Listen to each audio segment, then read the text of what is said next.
After discovering my husband's affair with my sister, I had an emotional breakdown. Zoe has never interfered with our relationship. I have always loved her, and only her. You are the third party between Zoe and me. Jacelu's eyes were red, his tone cold and harsh. Every word was precise and biting, striking heavily at my heart. My face instantly turned as pale as paper, and my entire body trembled with pain, anger, and humiliation. My question was sharp and desperate. I am the third party.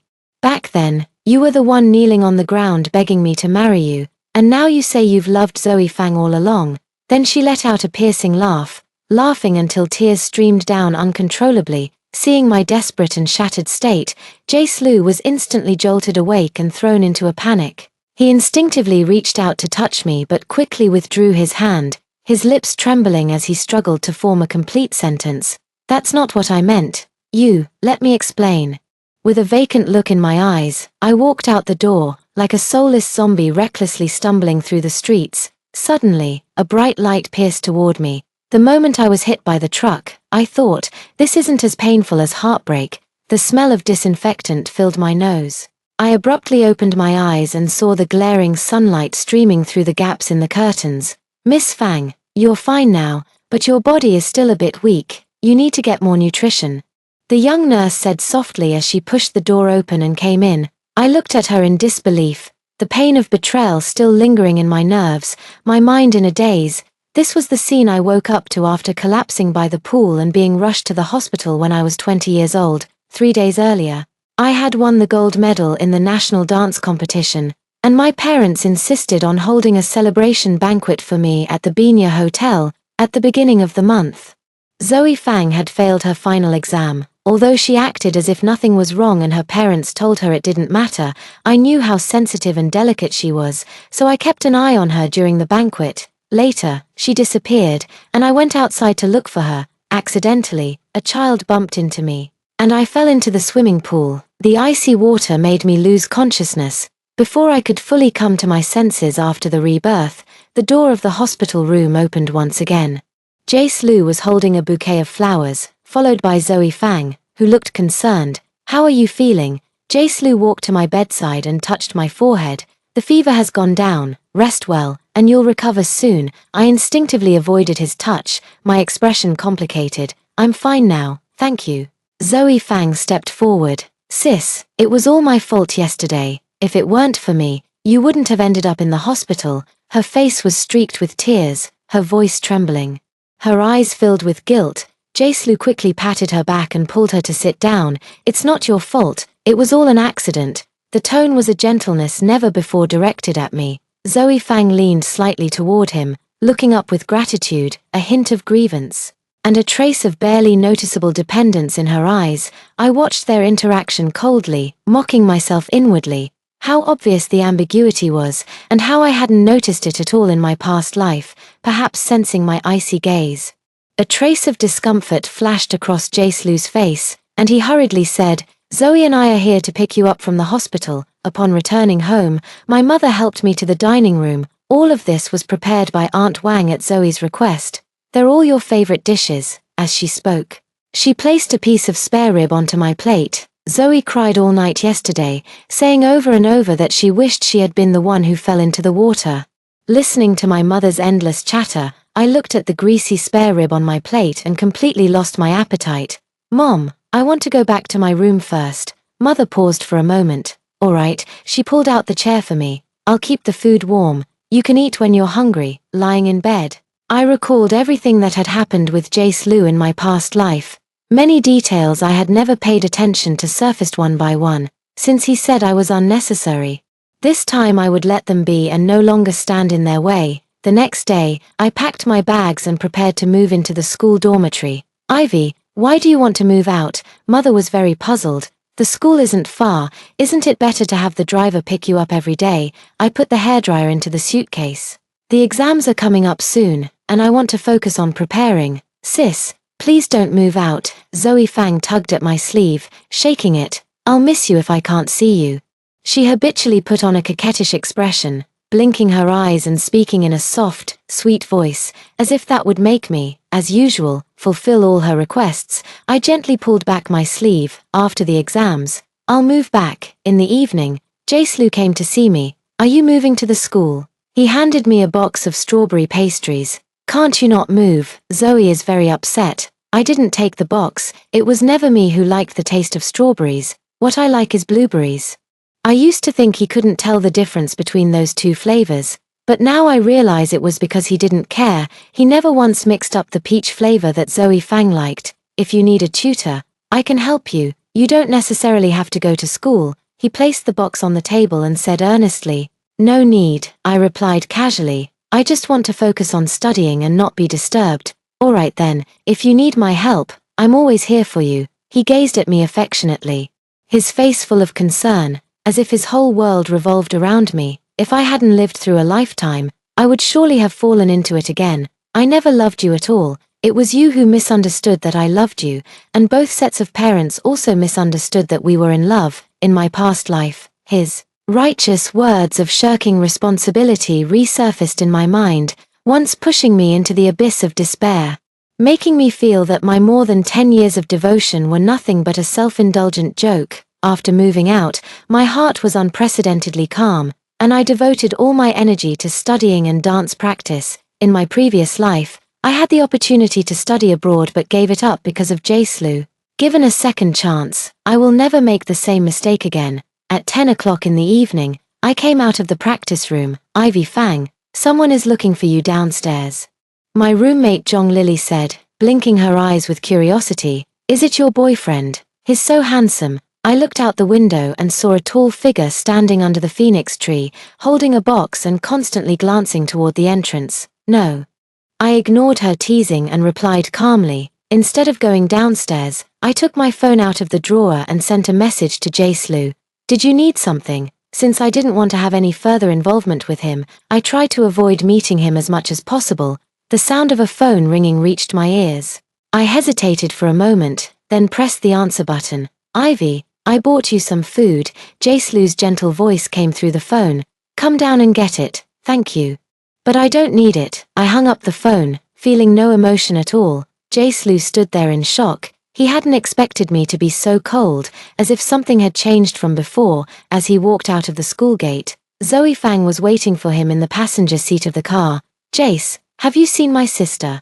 she asked with watery eyes, her voice soft and tender. "No." Jace was still dwelling on the words "I don't need it," his tone stiff. "She didn't come downstairs. It's all my fault for twisting my ankle, otherwise I could have walked her back to the dorm," Zoe Fang said with a look of guilt. "It's been a long time since she's been home, and I don't know how she's been doing." As she spoke, tears glistened in her eyes. Jace suddenly snapped back to reality, his heart swelling with intense pity and reluctance. All right, stop crying. I know you're worried about your sister, but don't worry, she'll be fine." After saying this, he gently wiped the tears from Zoe Fang's face with his hand and tapped the tip of her nose. "You're much thinner than her. You need to eat more." Back at home, Jace took out his phone and stared blankly at Ivy Fang's name. Before the message today, Ivy Fang hadn't texted him in a long time. The last message at the top was from the day of the banquet, asking if he could come early so she could wear the necklace he was going to give her. That necklace is the new design by Mr. Chloe, and Ivy Fang has been waiting for it for a long time. He had originally planned to surprise her with it after purchasing it, but unexpectedly, Zoe Fang told Ivy Fang the moment he successfully placed the order. At that time, her eyes sparkled with joy like scattered starlight. Thinking of Ivy Fang's expression at that moment, Jace couldn't help but curl the corners of his mouth into a smile. He tapped a few times on the screen and sent a message to Ivy Fang. "Are you asleep? Want to have lunch together tomorrow?" A long time passed, and the screen still showed no movement. A look of disappointment flashed across Jace's face.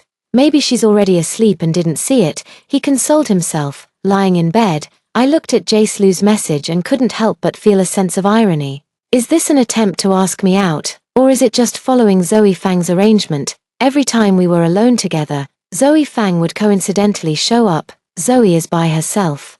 Let's all hang out together," he would always say. I never thought anything of it. Jace and I have known each other since childhood and grew up together. He often accompanied me to the practice room, where we would discuss homework, participate in outdoor activities, and even share our little secrets with each other. Almost all of our friends and both sets of parents took it for granted that we were a perfect match, destined to be together in the future. I used to firmly believe that too. Looking back now, I was so naive back then. Zoe Fang is 5 years younger than me, and at that time, she was like a little tail following behind us. Compared to my excellence, Zoe Fang is quite ordinary. She is introverted and timid, insecure and sensitive. Her parents never had any expectations of her, believing that as long as she was happy, it was enough. I took great care of her, feeling a natural sense of responsibility as her older sister. I never imagined she would become entangled with Jace Lu. One is my childhood sweetheart and husband, the other is my own flesh and blood sister. Together, they pushed me into the abyss. Looking back now, I was such a fool in my past life, unable to see through or understand anything. I still remember that Valentine's Day when Jace Lu and I planned to walk across the Lover's Bridge. Zoe Fang's appearance turned our duo into a trio walking side by side. I gently reminded her, "Your mom is waiting for you at home." She looked at me with teary eyes. "Sister, did I disturb you?" And Jace, as she spoke, she staggered back 2 steps and then turned around. "I'll go home now." Her slightly trembling back, made desolate by her tears, made Jace Lu unable to resist scolding me. "Ivy, she is your sister. How could you treat her like this?" My face flushed with shame, and I felt deeply guilty. "Jace, don't scold sister." She ran back and grabbed my hand. "It's all my fault. I shouldn't have disturbed you too." Jace Lu immediately stepped forward to support her, pulling her into his embrace. "It's not your fault. Your sister was in the wrong." At that time, I didn't notice anything unusual and was even ashamed of what I had just said. The next morning, I finally replied to Jace Lu, "No, thank you. I need to study." Then I put him out of my mind and threw myself into my heavy workload. In the evening, I received a call from my dad. "Ivy, Grandpa Lu is returning from abroad tomorrow. We'll be having dinner at their old house in the evening." In my past life, both before and after marriage, Grandpa Lu had always been very kind to me. Although I didn't want to run into Jace Lu again, I couldn't miss the chance to see the old man upon his return. I didn't wear the high-end custom dress my parents had prepared for me, opting instead for a simple outfit of jeans and a white shirt. When I arrived at the old house, I saw Jace Lu and Zoe Fang standing in the garden, chatting and laughing from a distance. I handed the gift to Grandpa Lu. "Grandpa, I wish you good health. Girl, come over and sit by Grandpa." As he spoke, he called for Jace Lu. "Go get Ivy a cup of tea. It's hot today." A servant nearby covered her mouth and teased, "As soon as Miss Fang arrives, our work gets taken over by the young master. That's what that rascal should be doing." Grandpa Lu also laughed along. I took the tea and thanked him with a distant expression. Perhaps noticing my aloofness, Grandpa Lu intentionally had someone arrange the seats so that I was sitting next to Jace Lu.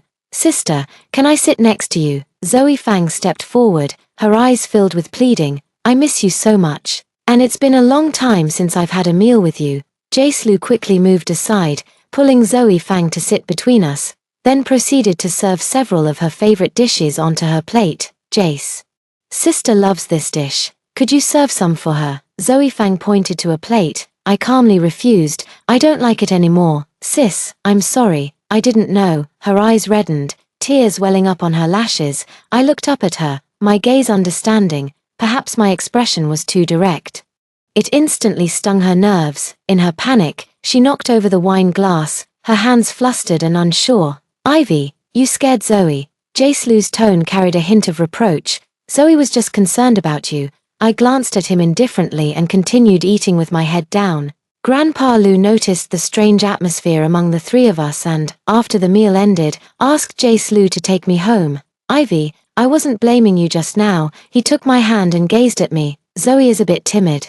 You should be more considerate of her." I subtly pulled my hand away. "Okay, this is for you," he said, taking out an embroidered box. The moment I saw it, I felt it was a perfect match for you. It's a bracelet made of warm jade. Since you tend to feel cold, it'll suit you well. With that, he tried to put it on me. In my past life, he said he never loved me, but every word of concern, every time we held hands, every gift made me misunderstand, making me think we liked each other. When getting out of the car, I secretly took off the bracelet and placed it in the compartment next to the rearview mirror in his car. Since I didn't want to be involved, I shouldn't have accepted his gifts anymore. During the week, I took some time to go back home and sorted out all the gifts Jaislu had given me before. There are the pinwheels from childhood play, the sand art I loved, and later the jewelry. I never thought they would fill such a large cardboard box. I sealed the box and tucked it away in the deepest part of the wardrobe. There's no need to deliberately return these things, but I won't open it again in the future. My talent for dance earned praise from Mr. Wang in the Academic Affairs office. He asked if I wanted to study abroad, saying, "Ivy Fang, Professor William admires you greatly. There are better resources and support over there. You should cherish this opportunity. In my past life, Mr. Wang told me the same thing."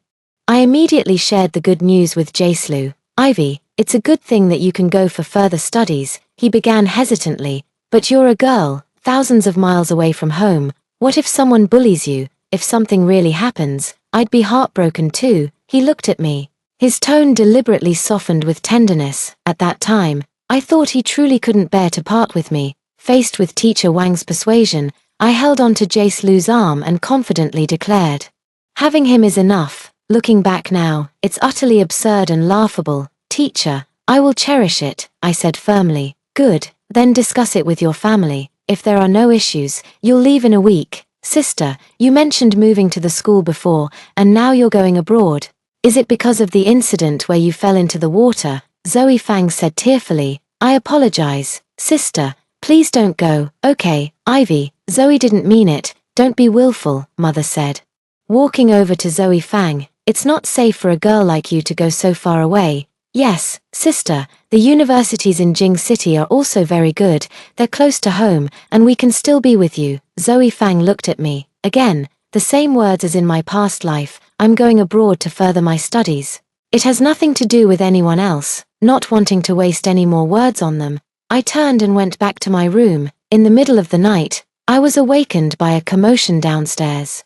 "Aunt Wang, what happened?" I rubbed my sleepy eyes. "Miss, the second young lady has fainted," Aunt Wang said with weary eyes. "The master and madam have taken her to the hospital." The moonlight from outside the window slanted in, casting a line of light and shadow across my stunned face. How could Zoe have fainted again? Perhaps she was too heartbroken. Madam said she cried half the night. She raised her hand to press her temples, turning back to her room while muttering to herself, "I hope this time it's real." I lowered my gaze to hide the mockery in my eyes. The timing of these fainting spells was always so precise. In the hospital, Zoe Fang had tears clinging to her eyelashes. The moment she opened her eyes, she sobbed twice. "Dad, Mom, have I made you worry again? It's all my fault. I shouldn't be so weak." As she spoke, tears began to fall once more. Her mother placed a soft pillow behind her neck, her eyes red-rimmed. "Don't cry, don't cry. The doctor said you're just too heartbroken. Rest for a couple of days and you'll be fine. You're just too sensible, always keeping your grievances to yourself," her father said, handing her a cup of warm water. "If something's bothering you, just tell me. I'll stand up for you." When she saw me come in, Zoe Fang looked a bit uncomfortable. "Sis," her voice was hoarse, "I'm sorry. Sis, it's all my fault. I made you come all this way. If I hadn't fainted, you wouldn't have had to go through all this trouble." I didn't respond and placed the insulated container on the table. "Aunt Wang made this. You need to eat something light right now. Sis, can you not go abroad?" A teardrop suddenly rolled down her eyelashes. "I'll be so lonely if you leave. Get some rest." "I'm heading back to school." I turned and left, uninterested in watching her performance. As I reached the hospital entrance, I ran into Jaislu getting out of his car. "Ivy, is Zoe okay? You shouldn't have upset her. Go see her. She needs you now." With that, I left without looking back. Watching my retreating figure, Jaislu felt a strange surge of emotion, then turned and headed upstairs. I told Teacher Wang about my decision. "All right, I'll have them book the flight tickets." Teacher Wang patted my shoulder with relief. "Remember, your career won't let you down." Teacher Wang's encouragement struck a pang in my heart. Indeed. Only a career will never let you down. Why didn't I understand this truth in my past life? In the evening, I was reviewing my lessons. The phone screen on the desk lit up. "Ivy, do you really have to go abroad?" The pop-up dialog box showed the name Jaislu. "Yes," I replied briefly. A long time later, the screen lit up again. "Let's talk." "Okay, there's no need." I turned off the phone. At noon, I walked back to the dormitory with my classmates after class. Downstairs, I saw Jace standing under the plane tree. Ivy, he walked over to me. Let's talk. Okay, I asked my classmates to go back first and went with him to the playground at the back. Go ahead. I stood still. Can you not go abroad? He tried to put his hand on my shoulder, but I subtly avoided it. Why? I stared into his eyes. I don't want you to leave, he said, avoiding my gaze. It's not you. I fixed my eyes on him. It's Zoe Fang, isn't it? When we were kids sharing candies. Zoe Fang would always hold the biggest piece in her hand, then look up at me with a face that clearly wanted it but was trying hard to resist, saying, "Sister, you have it. I don't like sweets." Going to the dance studio to practice, she would willingly accompany me, tidying my dance shoes while masking the shadow in her eyes. Proudly boasting to others, "My sister dances so well." On the day of the music exam, she would accidentally hide the sheet music deep in the drawer, causing me to panic at the last moment. Later, she would tearfully say to me in front of our parents, full of guilt, "Sister, it's all my fault. I should have reminded you." Now, she wraps jealousy in dependence and reluctance, slowly binding the wings I want to use to soar. What nonsense are you talking about? Jace Adams' apple bobbed sharply as he took half a step back. Zoe is just worried about you, afraid you might suffer outside. Worried about me? I took a step forward, my voice as calm as a frozen lake. Worried about me? So you'd hide my materials during the exam to make me panic? Worried about me? So you'd deliberately disappear at the celebration to make me anxious? Worried about me? So you'd pretend to accidentally spill ink on my application materials? Now, are you going to use fainting as a way to stop me from studying abroad because you're worried about me? I stared into his eyes and retorted word by word. Jace face turned pale. Ivy, those are all trivial matters. He grabbed my wrist, speaking incoherently. Zoe, she's just too afraid of losing you. Zoe loves you as her sister. You can't deny her over such a small matter. I gently pulled my hand away. I have my own life. It's not about fulfilling Zoe Fang's demands. Nor do I need her to tell me what to do. Please don't come to harass me again in the future. With that, I turned and walked away, watching my resolute back. He suddenly roared from behind, "You insist on leaving, don't you? If you go, don't come back." Those words were like a sharp knife, stabbing straight into my heart. In my previous life, he had said similar words, but back then, I was filled with love for him and ran back in tears, begging for his forgiveness. Looking back now, it just seems ridiculous. This time, I didn't look back, my steps firm. In the distance, a colorful firework happened to bloom, as if bidding farewell to my rotten old dreams. The night before leaving for the airport, I packed my luggage and sat at my desk, my fingers tracing over the diary filled with heartfelt thoughts. Here is all my affection for Jace, sweet, shy, and filled with the hope of spending a lifetime hand in hand with him. I tore it to pieces, completely bidding farewell to my past life. Suddenly, I recalled the memory of the car accident from my previous life, the one I remembered right after being reborn. It was that car accident that made me lose my beloved dancing career, when Jace knelt down and proposed to me with a diamond ring. I gladly chose to become a housewife. That day, I sprained my ankle, and Jace drove me to school. On the way, we received a call from Zoe Fang. "Jace, I'm so scared. Can you come over and stay with me?" Jace's heart instantly tightened. "Zoe, don't cry first. What happened? Tell me slowly." My palms were sweating, and I looked at him anxiously. "I dreamed of my sister. My sister fell into the sea." A choked voice came through the phone. All right, don't cry. Your sister is fine." Jace patiently comforted her. "Jace, I'm scared.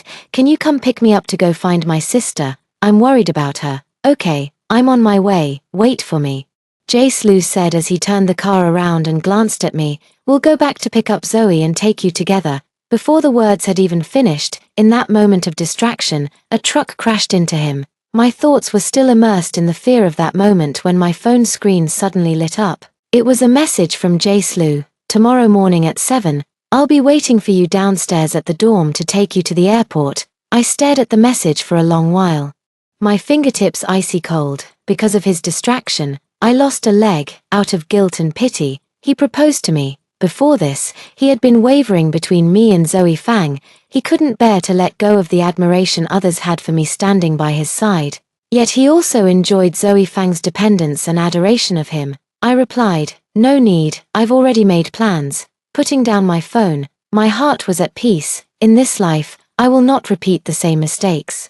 And I will not let anyone lock away my ability to soar. The next morning, I walked out of the dormitory carrying my suitcase. Under the plane tree, a familiar black car was parked, with Jace Lu leaning against the car door. Seeing me, he flashed his usual gentle smile. Let's go, I'll take you. I didn't answer. Bypassing him and heading straight for the taxi at the school gate, the driver helped me put my suitcase in the trunk, and after getting in, he glanced back. Your friend, no.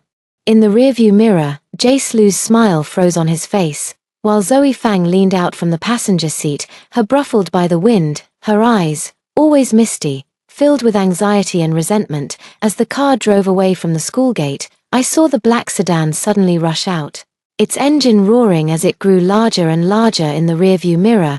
The driver sharply turned the steering wheel to avoid the collision, his tone filled with shock and anger. Is this driver insane? I tightly gripped the handle above the car door, my heart pounding wildly. As the car reached the intersection, the traffic light had just turned red when a large truck suddenly rushed over from the diagonal rear. As it brushed past the black sedan, the airflow stirred up by the vehicle nearly flipped the roadside guardrail. Jace Lu frantically jerked the steering wheel, and the car, like a leaf swept away by a fierce wind, slammed violently into the guardrail. The loud, shattering noise was so intense it made one's eardrums ache. The taxi driver, terrified, stomped on the brake, causing the needles on the dashboard to tremble wildly. I looked back and saw Zoe Fang struggling to crawl out of the deformed car door, stretching her arm to point in my direction, her mouth opening and closing. Jace Lu was slumped over the steering wheel, his usually gentle features twisted into a menacing shape under the sunlight. I took a deep breath, closed my eyes, and said to the driver, "Sir, please hurry, I'm in a rush." Watching the chaos in the rearview mirror shrink into a blurry shadow, my heart gradually calmed. Arriving at the airport, I received a message from Teacher Wang. "Professor William is already waiting for you there. Good luck." My fingers brushed over the words "good luck" on the screen, and my anxious heart finally settled. I glanced back at the familiar city and resolutely boarded the plane. Life abroad was busy and fulfilling. I poured sweat in the dance studio and absorbed knowledge in the classroom. Occasionally, when I return from late-night practice, there are messages from my parents on my phone. They say Zoe Fang is sick again, crying all night while clutching her pillow. They say Jace Lu keeps talking about me, often staring blankly at my photo. I feel nothing inside, just reply with a simple "got it," and continue with my life. Half a year later, my mother calls me, her voice hesitant and faltering. "Ivy, Zoe and Jace Lu are engaged." My voice was flat. "At the engagement party today, Zoe cried very hard. She said she was sorry for you. You're her older sister. Could you try to comfort her?" My mother's tone was a bit embarrassed. It was clear she knew this request was a bit unreasonable. "Mom," I said, tying the ribbons of my dance shoes in front of the mirror, "this was her own choice, Ivy. But after all, she is your sister. Blood is thicker than water." Mother's breathing grew heavy. The path she chose, she should walk it herself. I didn't let her continue. I knew my sister would never forgive me. "She just can't stand to see me happy." Zoe Fang's sharp cry suddenly came from the other end of the line. Mother quickly hung up the phone, as if afraid I might hear. Or perhaps busy comforting Zoe Fang. I smiled and shook my head. Those people and matters had long ceased to have anything to do with me. At an international dance exchange conference, I met Xu Yanting. He was an architectural designer, gentle and refined, attending the conference to seek inspiration. After the crowd gradually dispersed, he slowly walked to the backstage entrance and extended his hand, saying, "Miss Fang, you are outstanding." There is not a trace of frivolous scrutiny in his eyes. Only respect and admiration for me as I am. We became friends. He interprets my dance with architectural knowledge, remembers that I love to drink warm lemon honey water after practice, and when I earned my Ph.D., he held sunflowers and said, "The way you stand on stage is more dazzling than the sunlight." Our love isn't thrilling or dramatic, but rather steady and enduring. A year later, we entered the marriage hall in the presence of our friends. The following year, I gave birth to a pair of twins, a boy and a girl, bringing boundless vitality to our home. Xu Yanting treated the three of us like little princesses and princes, And our days were like tea slowly steeped in warm water, rich and enduring. The past, once torn apart by betrayal, was eventually smoothed into a warm and peaceful memory by happiness. 10 years later, due to an important dance tour, I returned to my home country with my family. In the airport terminal, my parents were waiting there early. Their figures slightly stooped under the dome's light. Seeing me come out, their eyes instantly reddened. They clumsily patted their grandson's head, choked up and unable to speak. In the moment I turned around, I was suddenly bumped and staggered backward. Looking up, I realized it was Jace. He looked much older than he did 10 years ago, with grey hair at his temples and a thinner frame. "Ivy, you're finally back." His voice was hoarse, his eyes filled with an overwhelming sense of regret. Shu Yanting instinctively shielded me behind him, his demeanor polite yet distant. "Sir, may I ask who you are?" "I am her." Jace's Adam's apple bobbed violently, his voice choked with emotion. "I am her friend." I looked at him calmly. "Long time no see," I said, my voice devoid of any emotion. "We have to hurry to the theater. Excuse us." The tour was a great success, and as the spotlight shone on me once again, the audience erupted in thunderous applause. My gaze swept across the front row, and I spotted Zoe Fang in the audience. She was wearing a dress that looked like it was borrowed, and the envy in her eyes was unmistakable. After the show, she stopped me backstage, her face streaked with tears. "Sis, why did you have to come back?" Her makeup was a mess as she leaned in closer to me, her voice hysterical. "It's you. You ruined my life. He has only ever had you in his heart. He never loved me." Her eyes suddenly turned wild with madness.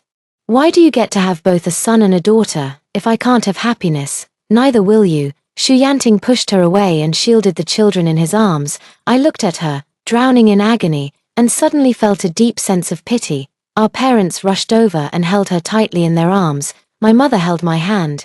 Her voice choked with emotion. "Ivy, for the sake of her being your own sister, please forgive her this once. She just loves Jace too much." I gently withdrew my hand. "Mom, you never once asked what I truly wanted." In the end, I didn't call the police, but my heart had completely turned cold. After the tour ended, I left the city with my family. The plane was taxiing when Shu Yanting held my hand. Thinking about the past, I looked out the window at the gradually shrinking city skyline and smiled.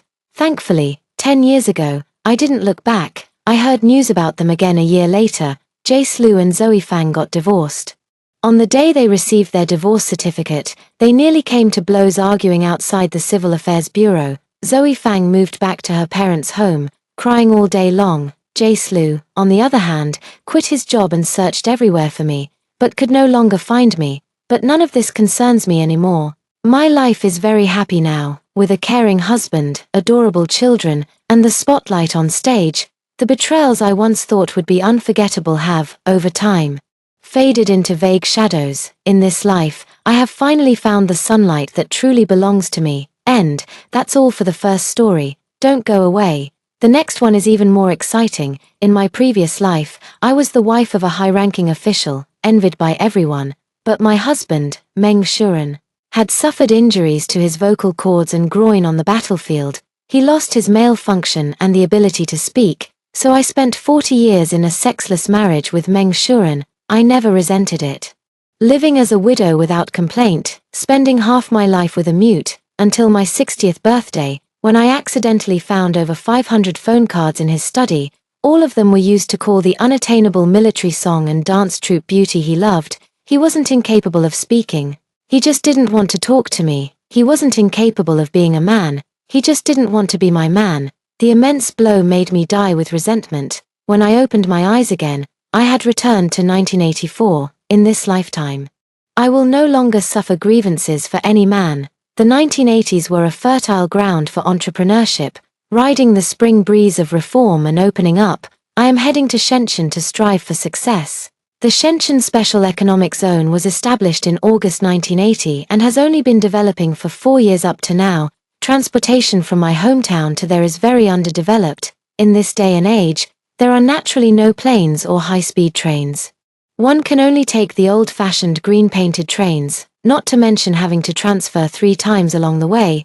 The nearest available train isn't until Sunday. I marked a red circle on the calendar. There are still 5 days left before I leave this remote and isolated small mountain village. I borrowed the women's director's bicycle and rode it all afternoon, finally arriving at the station before sunset to buy my ticket, but as I turned around, I saw Meng Shuren, who had just gotten off the bus. At the exit, I have been reborn, and he has also become 40 years younger, tall and upright.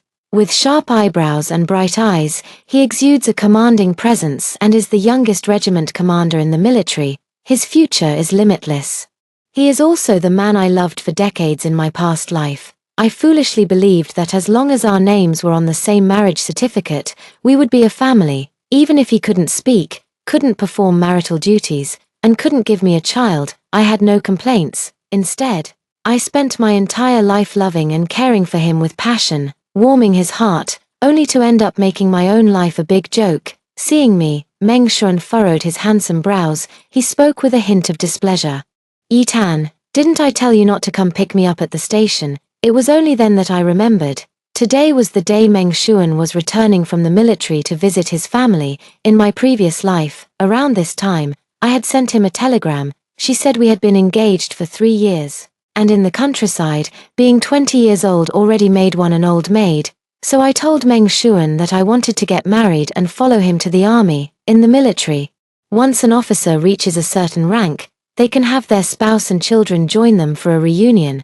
They can also help military dependents with employment and schooling issues. For this couple who have been living apart for a long time, it is the most anticipated event. Meng Shuren became a regiment commander last year and is now eligible to have his family join him in the military. I have been looking forward to him bringing me along, but he has always disagreed. I got anxious and sent a telegram saying that if he didn't come to pick me up, I would take my luggage and go to the military base to find him. Meng Shuren had no choice but to reluctantly come back, and he specifically told me not to go to the station to meet him.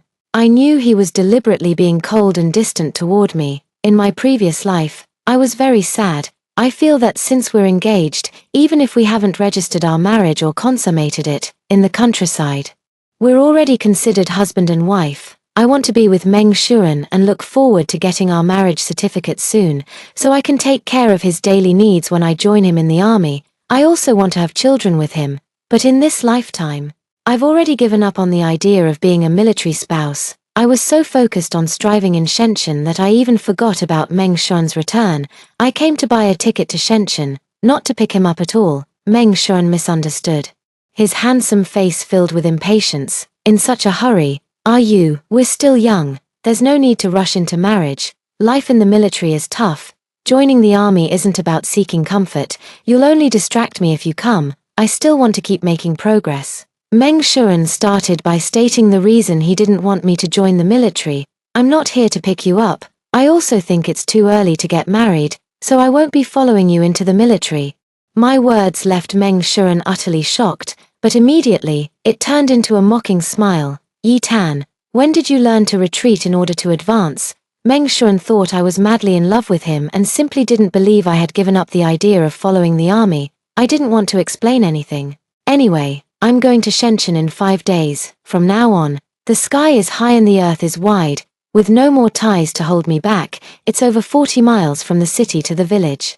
I borrowed the women's director's bicycle to ride here. On the way back, Meng Shuren gave me a ride on his bike. He naturally rode faster than I would have, but it still took over 2 hours to get back to the village. He didn't say a single word to me the entire time. It was an awkward silence all the way. It reminds me of the loneliness of being like a mute for 40 years after marriage in my past life. It was already past 8 p.m. when we arrived in the village. The villagers are frugal and reluctant to turn on the lights at night, leaving the entire village in darkness. Our entry into the village stirred up a chorus of barking dogs. My mother passed away very early, and my father died 10 years ago while trying to save Meng Shuren. I have been living with the Meng family all these years. Uncle Meng and Aunt Meng are very kind and have always treated me like a daughter-in-law. As we entered the house, Aunt Meng was heating up food by the stove while nagging at Meng Shuren. "Son, it's right that you agreed to bring your wife to the military base. Being together every day, we can also hold a chubby grandson sooner." Meng Shuren pressed his lips tightly and remained silent. He is a man of very firm convictions. In my previous life, because I didn't marry the woman I loved, I would rather have no children for a lifetime, letting the Meng family line die out.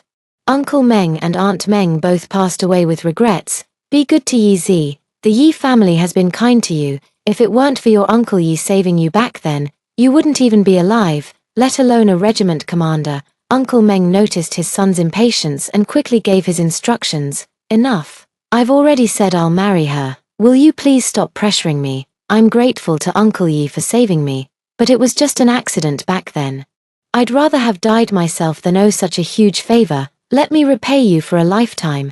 10 years ago, my father was the militia captain in the village. That year, a flash flood occurred, and Meng Shuren was swept into the mountain stream. My father jumped into the water and desperately saved Meng Shuren, but he himself lost his life due to exhaustion. I became an orphan and have lived with the Meng family ever since. Child, from now on, you are our Meng family's own daughter. And you will be Shuren's wife. This promise ruined my entire life. Meng Shuren married me because of this promise, but he felt he was morally coerced. He resents me for dominating his life and delaying his love, so even after being married to me for 40 years, he refuses to touch me and scorns to speak to me. What kind of attitude is that? Is that any way to talk? Do you really think just because you're a regiment commander, I wouldn't dare to teach you a lesson, little brat? Even if you become a commander, I'm still your father. Uncle Meng glared with his beard bristling. Afraid I'd be upset, he grabbed a rolling pin and was about to hit Meng Shuren. Uncle, he's tired, let's eat first. I spoke up to defuse the situation. Anyway, I'll be leaving in a few days. I just want peace and quiet, not noise. I also know that the more Uncle Meng loses his temper, the more Meng Shuren will dislike me. A stubborn person like him can't be subdued by force. My dear girl, Aunt Meng held my hand and whispered her advice. A man must be kept in check. Don't spoil him too much. What a wonderful mother-in-law. But it seems we were never meant to have a mother-in-law and daughter-in-law relationship in this lifetime. No sooner had we sat down at the dining table and picked up our chopsticks than the village loudspeaker blared with the village head's booming voice. Shuren, the army called. They said it's urgent. I'll say it again. Shuren. Meng Shuren heard the announcement and immediately stood up. I have to return to the army. He picked up his backpack and left without looking back. It was exactly the same as the scene from his previous life. He hadn't even warmed his seat at home before Chi Rongrong called him away. Chi Rongrong was a cultural soldier in the army's cultural troop, beautiful, talented in singing and dancing, and also skilled in reciting poetry. She was Meng Shuren's white moonlight, although back in those days, the term white moonlight wasn't yet popular, but with just a word from Chi Rongrong, Meng Shuren would go through fire and water, climb mountains, and cross seas. In my previous life, after Meng Shuren left, Uncle and Aunt Meng sent me to the military and even arranged for the division commander to be our witness at the wedding. Meng Shuren couldn't withstand the pressure and finally agreed to register our marriage, allowing me to join him as a military spouse. But on our wedding night, he was called away by a phone call from Chi Rongrong. He then said he had to go out on a mission. When I came back, both my vocal cords and groin were injured. It made me a virgin for life, for the next 40 years. I could only communicate with my husband through writing and gestures. I held back my tears and devoted myself wholeheartedly to taking care of his daily life, serving my father-in-law and mother-in-law. I was so foolish. It never occurred to me that if he were truly mute, how could he have risen from a regiment commander to a senior officer in the military? He would have been discharged from the military long ago due to illness. He can communicate and issue commands normally with others in the military, but he just doesn't bother talking to me at home. Anyway, I'm very proper and well-behaved, and I never ask about the people or matters in his unit. That's why I was kept in the dark for decades. It wasn't until his 60th birthday, when I was cleaning his study, that I discovered over 500 phone cards in a box. They are all those IC cards specifically for making international calls, because Chi Rongrong later married abroad, got divorced twice, and did not have a good life. Meng Shuren felt that he had let down his first love, so he wanted to make up for it with 40 years of tenderness. The house and car Chi Rongrong had abroad were all bought by him. He doesn't want to have children with me. Yet he treats the 3 children that Chi Rongrong had with her 2 previous husbands as his own.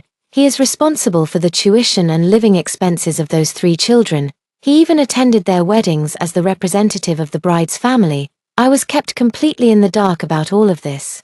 I never asked him where he spent the money. 100% trust was met with the coldest, most heartless betrayal. After learning the truth, my mental world collapsed.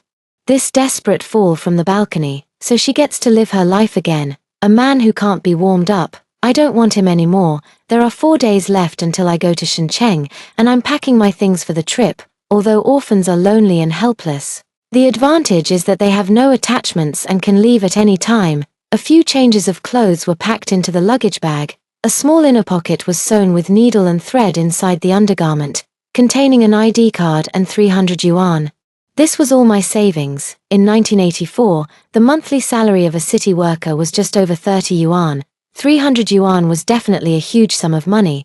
This is the pension after Dad's sacrifice. I saved it for 10 years without touching it. In my previous life, when I married Meng Shuren, I used this money to buy him a Shanghai brand watch. I also bought a sewing machine and a brand new Forever brand bicycle, and brought them all with me to the army, but I never saw him wear that watch once, in this lifetime. Of course, I won't be the one trying to warm up to someone who's cold to me again. These 300 yuan were my capital for starting a business in Shenzhen. Seeing me pack my luggage, Uncle Meng and Aunt Meng thought I was going to join the army and were very happy. They wanted to send me, but I refused. Aunt Meng gave me another 500 yuan, saying it was the Meng family's betrothal gift, but I repeatedly declined. Aunt Meng wouldn't take no for an answer and insisted on giving it to me. I had no choice but to accept it. My father gave his life for the Meng family, so I can take this money with a clear conscience. 3 days before leaving for Shenzhen, I went to my parents' graves to say goodbye. Mom, Dad, I'm going to Shenzhen to contribute to the country's reform and opening up. Wait for your daughter to return. Don't worry, I will be very happy even without Meng Shuren. When Sunday came, I bid farewell to Uncle Meng and Aunt Meng and left the mountain village where I had lived for over 20 years. The green train rumbled and clattered towards Shenzhen. It was more than 1,000 kilometers to Shenzhen. It takes 3 days and 2 nights to make 3 transfers. I don't know if it's a coincidence or fate. The city where the first transfer took place is where Meng Shuren's troops are stationed. There is a 3-hour gap between transfers. I never thought to use this free time to bid farewell to Meng Shuren. There was no need, and he wouldn't have cared anyway. I was just eating noodles at the state-run guest house outside the station when I unexpectedly ran into Meng Shuren again and also saw Qi Rongrong. In the early 1980s, Chinese people's clothing only came in 2 colors, army green and light gray. Qi Rongrong was wearing a light yellow dress, which made her stand out in the crowd. The 2 of them were also eating here. Beside Qi Rongrong, there was also a large bag. It contains performance costumes. So it seems the cultural troupe is going out for a show. Meng Shuren came to see someone off at the station. My eyes met Meng Shuren's in the air. I didn't want to speak, intending to pretend I didn't know him. But after his face flushed slightly with a hint of embarrassment, it quickly regained its air of superiority, a very expressive face. He strode right up to me. Yi Tan, you're getting more and more self-willed. I didn't come to pick you up. Who told you to come to the military base on your own? Do you think joining the military is child's play? It requires a lot of paperwork. You're just making things more difficult for me. Since childhood, Meng Shuren has always been an outstanding person. In the military, he was also a key figure for cultivation, and I've always regarded him as my idol, so he's so confident that he's almost narcissistic. Meng Shuren, I'm just passing by, not here to see you. Ha ha ha. Meng Shu burst into a highly sarcastic laugh. Yi Tan, when did you learn to lie? There's not a word of truth coming out of your mouth. A few days ago you said you wouldn't marry me, and now you've chased me all the way to the military base. I've told you many times. I'm focusing on my career right now, and I don't want you holding me back. He wanted to say more, but Qi Rongrong spoke up softly and timidly. Battalion Commander Meng, please calm down outside. Let me talk to Sister Yi. Sister Yezi has also come a long way to seek refuge with you. We can't let her down. Meng Shuren finally snorted and walked out of the guest house. Qi Rongrong moved closer to me, the smile on her face gone. In a voice only the 2 of us could hear, she whispered a challenge. You're just a country bumpkin. Why would the regiment leader marry you? You shamelessly chased after him to the military camp to be with the troops. You really have no shame. Didn't you just use your father's life to threaten Xian into marrying you? Ha, the lives of country bumpkins are cheap. Serves him right for dying. She wanted to say more. Slap. I had already slapped Chi Rongrong hard across the face. I had waited 2 lifetimes to deliver this slap, so I put all my strength into it. 5 clear fingerprints appeared on Chi Rongrong's fair, delicate face. In my previous life, after I arrived at the military camp, Chi Rongrong had said almost the exact same words. Although I was furious, I held back from taking action for fear of being labeled a shrew by Meng Shuren. However, Chi Rongrong deliberately fell and falsely accused me of hitting her, so in this lifetime, I really did slap her once, to save her the trouble of putting on a hypocritical act. A look of astonishment flashed across Chi Rongrong's face. Clearly, she hadn't expected me to actually dare to strike, but soon it turned to delight, as she covered her face and cried out, "Captain, she hit me." Meng Shuren rushed in immediately upon hearing the sound. "Yi Tan, you're going too far, apologize." Chi Rongrong covered her face, a hint of smugness flashing in her eyes. "In my previous life, I was forced to apologize." I tearfully explained that Chi Rongrong provoked me first.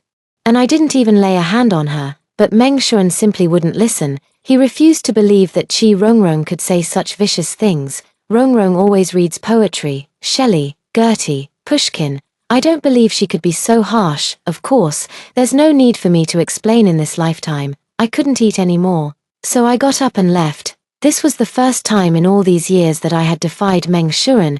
He is already flying into a rage. "If you won't apologize, then get out of here. I won't marry a shrew like you." I stopped and turned my head. "Meng Shuren, don't worry, you won't see me again from now on." He suddenly felt a bit panicked. What do you mean?" "Exactly what you wish for. Fortunately, we were only engaged, not officially married. So our marriage is cancelled. From now on, you and I have no relationship whatsoever. Don't feel burdened. Although my father gave his life to save you, you are not obligated to marry me. Just as you said, it was just an accident. My father is a good man. He would save anyone who fell into the river. He didn't mean to force you into marrying me. His daughter isn't that undesirable. She doesn't need such methods to get married." Hearing this, Meng Shuren's face showed embarrassment and shame. I didn't mean it that way. I'm really grateful to Uncle Meng for." "There's no need for gratitude. He has already passed away, so these words are meaningless." I turned around and walked into the station. Meng Shuren thought I had been persuaded by him and agreed to return to the village. He let out a long sigh and caught up again. I'll take you back to the village. As for joining the army, give me a few more days. Even now, Meng Shuren still doesn't believe that I really want to break up with him. I can't be bothered to explain anymore. Crash. Chi Rongrong deliberately knocked over the table. And the noodles I had just taken a bite of spilled all over her. Meng Shuren quickly stopped in his tracks, turning back to take care of his beloved. "Call me when you get home." He pulled out 100 yuan from his pocket, stuffed it into my hand, and then turned and rushed back. I strode into the station. Though I told myself not to cry, tears still flowed uncontrollably. "Farewell, Meng Shuren. From this moment on, you have been erased from my life. From now on, no matter how far the mountains and rivers stretch, my joys and sorrows have nothing to do with you."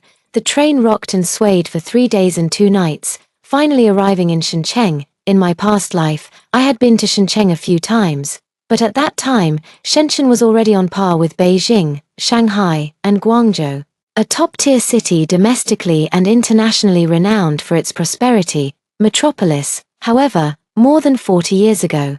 Shenzhen started its development from a small fishing village. In 1984, it was precisely the time when Shenzhen was most vibrant and about to embark on a path of rapid development. After being reborn, I chose to come to Shenzhen to strive because it is a paradise for entrepreneurship and chasing dreams. I walk on the streets of Shenzhen, although the street scene at this moment is still quite humble, with few skyscrapers in sight and no luxury cars crowding the roads.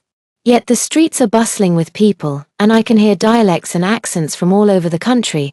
These are all young people who came to Shenzhen to pursue their dreams. Decades later, many well-known big entrepreneurs and billionaires will emerge from among them. I am fortunate to have become one of them. I believe that with the advantage of rebirth, I will surely achieve success. Only then will I not let down the opportunity given by fate to start over. I already have a plan for what to do in Shenzhen. Although there are many factories in Shenzhen at this time, there are state-owned ones, as well as joint ventures and foreign-owned ones. But I never thought about working in a factory because I only have a junior high school education. Even if I were reborn, I wouldn't suddenly become a scientific genius. I can't create high-tech things like computers, phones, or chips. Besides, my capital is limited. I only have 1,000 yuan. I can only do businesses that have low barriers to entry, require little investment, but still make money. The service industry, to be more specific, it's the food and beverage business. Although this era has already opened up, allowing people to do business and engage in commerce, calling individual industrial and commercial households getihu, self-employed individuals. However, due to the limitations of mindset, the vast majority of people in society still believe that being a getihu is not a proper path and is even shameful, an embarrassment.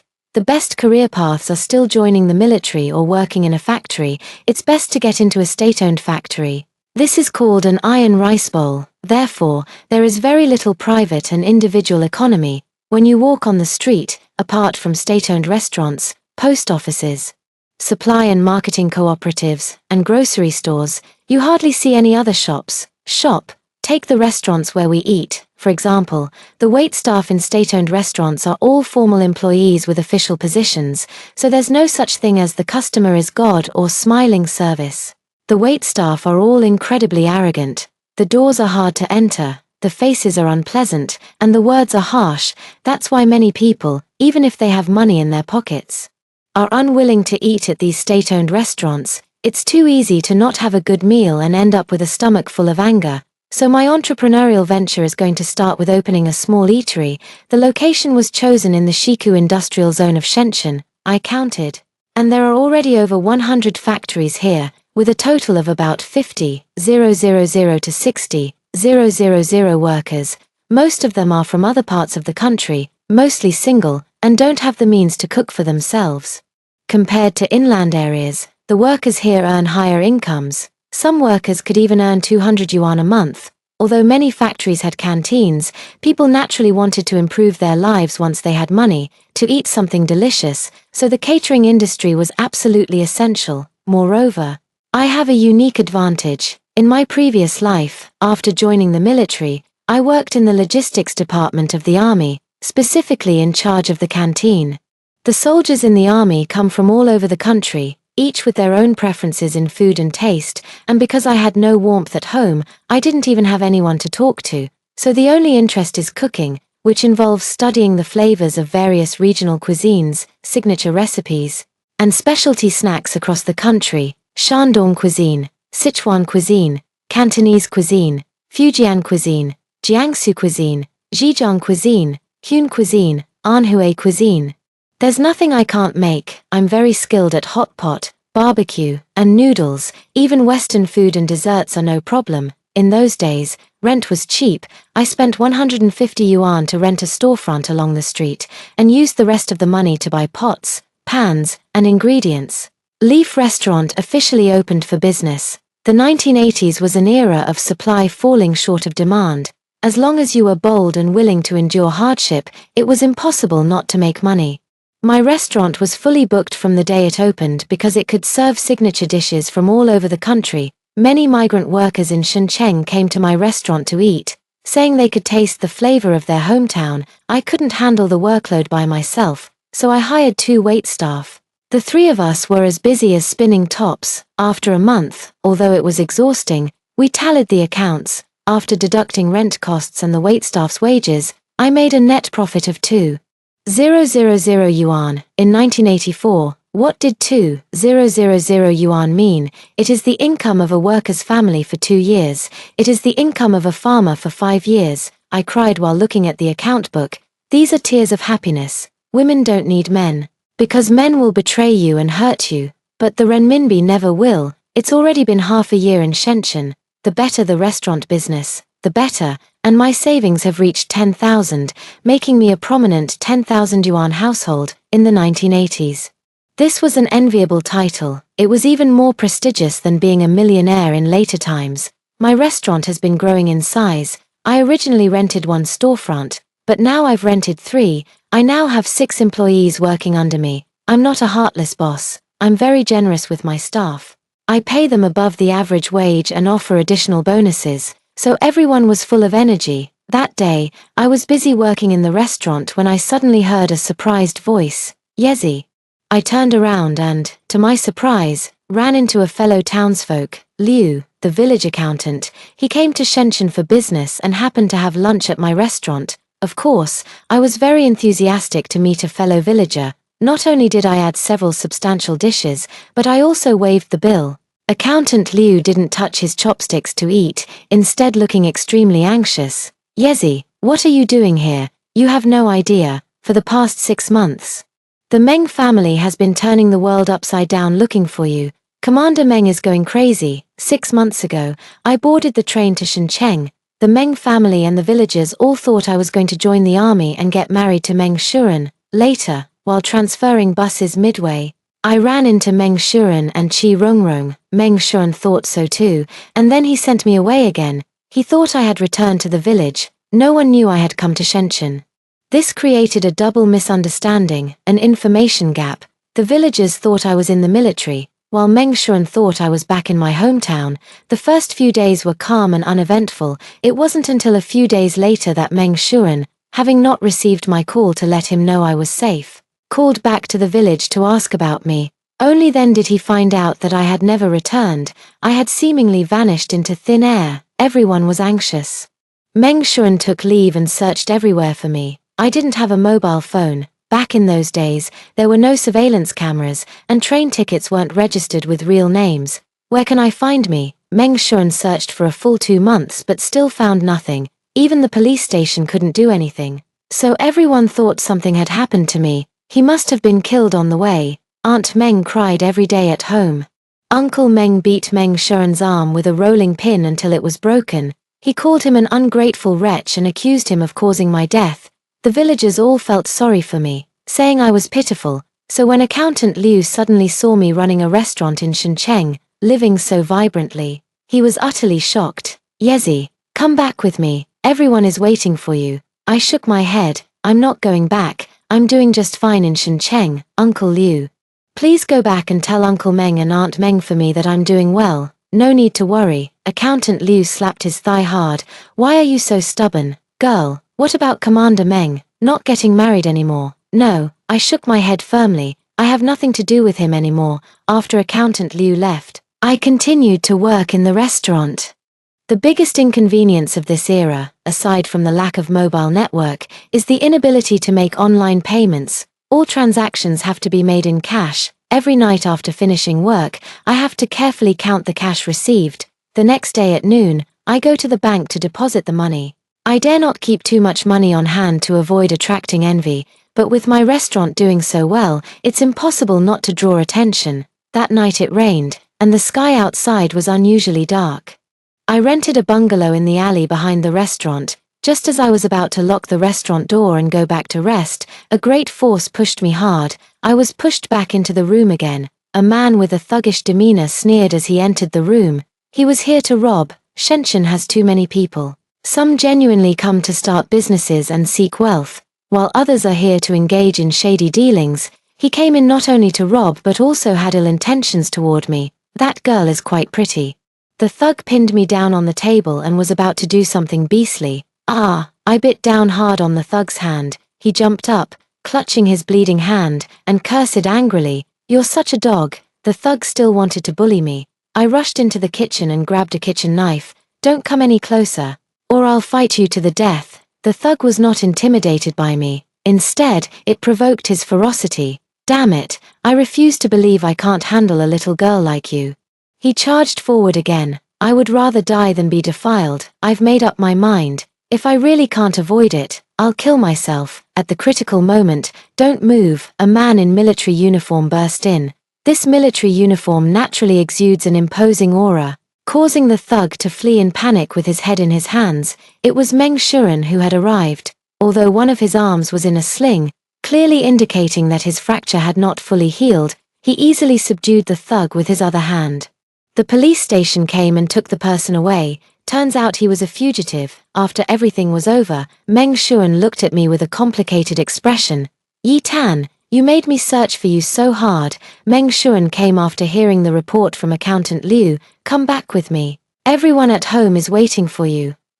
I'll marry you. I've already submitted a report to the division commander about joining the army. Stop joking. I've had enough of the blame during the half year you were gone. His handsome face was full of exhaustion. It's a good thing you're okay, otherwise I would never forgive myself for the rest of my life. I heard he was willing to marry me, but I felt no excitement or happiness at all, because to me, it's already a trivial matter. Commander Meng, thank you for saving me, but you should go back. I won't marry you. I made it very clear to you before. Meng Shuan was somewhat embarrassed and angry. Yi Tan, don't push your luck. I've already made concessions. What more do you want? Continuing like this won't do you any good. Aren't you just jealous of Qi Rongrong? We are innocent. We are just spiritual confidants. I shook my head firmly. I'm not being difficult. I just don't want to marry you. Whether you want to marry Qi Rongrong or someone else, it has nothing to do with me. If you're worried about not being able to explain things to Uncle Meng and Aunt Meng when you go back, I'll write a letter for you. In it, I'll say that I'm the one who doesn't want to marry you, so they won't pressure you anymore. Hearing me say this, for the first time in both his lifetimes, Meng Shuan truly believed that I no longer loved him. I no longer wanted to be his wife. His face showed shock, confusion, and relief. I can understand all of that. He has finally let go of me. This heavy burden. But why is there also a sense of loss and reluctance? Are you serious? Really? I've already taken out the letter paper to write to Uncle Meng and Aunt Meng. Yi Tan, actually, I do have some feelings for you. It's just that everyone says I owe you. I feel pressured. Thinking that marrying you was just fulfilling a task. That's why I rebelled. I didn't want to. He was speaking incoherently, trying to explain. No need to say more. None of this matters anymore. I gave the letter to Meng Shuan, Regiment Commander Meng. We are all free from now on. After Meng Shuan left, my life went on. In the blink of an eye, it was the end of the year, and it was time for me to return to my hometown to pay respects at my parents' graves. After working hard in Shenzhen for 9 months, I had already earned 30,000 yuan. Returning to the village at this moment could truly be considered a triumphant homecoming. I was dressed in beautiful clothes. I wore a red down jacket on top and black high boots below.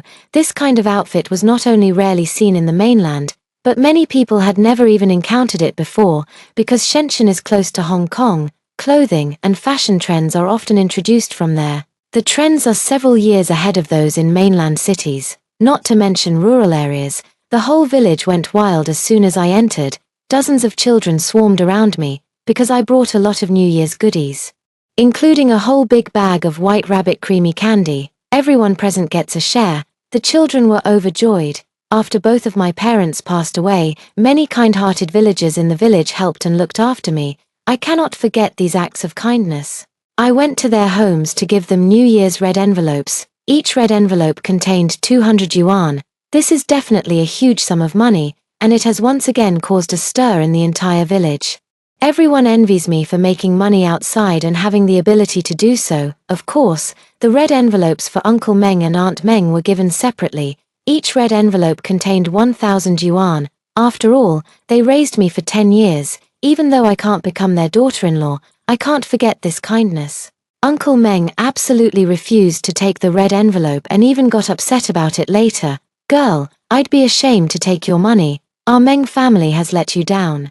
Aunt Meng then burst into tears. My dear, my foolish son was not fortunate enough to have you. I could only comfort them. It was the 29th day of the Lunar New Year. Uncle Meng and Aunt Meng insisted that I stay at their house. Just then, 2 more people came in, bringing a gust of cold wind with them. Meng Shuan had brought Qi Rongrong back to celebrate the new year. Meng Shuan looked at me in a daze. Qi Rongrong, on the other hand, glared fiercely at my down jacket and knee-high boots with a look of envy and resentment, as if her eyes were spitting fire. They had returned, and of course, I didn't want to stay at the Meng's house any longer to avoid making everyone uncomfortable, but Aunt Meng absolutely refused to let me go. But he treated Qi Rongrong as if she were air, completely ignoring her.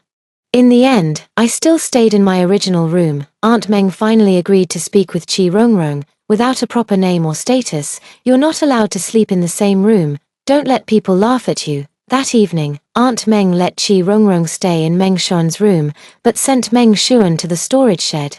There was no stove inside, and it was very cold in winter. Aunt Meng didn't even feel sorry for him. She muttered under her breath, "Freeze to death, you heartless scoundrel." This night was very restless. First, in the middle of the night, Kirangrong needed to use the toilet but absolutely refused to go to the outhouse, saying it was dirty. In the end, Meng Shuan had to go out and borrow a spittoon. Aunt Meng naturally was even more dissatisfied with Chi Rongrong. "We country folks are all like this. If you think it's dirty, don't come. Who invited you anyway?" Chi Rongrong was so angry that tears welled up in her eyes. Meng Shuan couldn't hold back any longer. "Mom, that's enough, little rooster, long tail. Once you get a wife, you forget your mother." Aunt Meng pointed at Meng Shuan. "If you marry her, don't call me your mother anymore." It wasn't until the early hours of the morning that things finally quieted down. Early the next morning, I was going to the cemetery to pay respects at my parents' graves, but I saw my big red down jacket had been cut with scissors over a dozen times, with large gashes. No need to ask, it must have been Chi Rongrong who did it. The woman was driven mad by jealousy and, having been provoked by Aunt Meng, took all her resentment out on me. I was fine, but Uncle and Aunt Meng were furious. Even Meng Shuan lost his temper with Chi Rongrong for the first time. "Rongrong, apologize.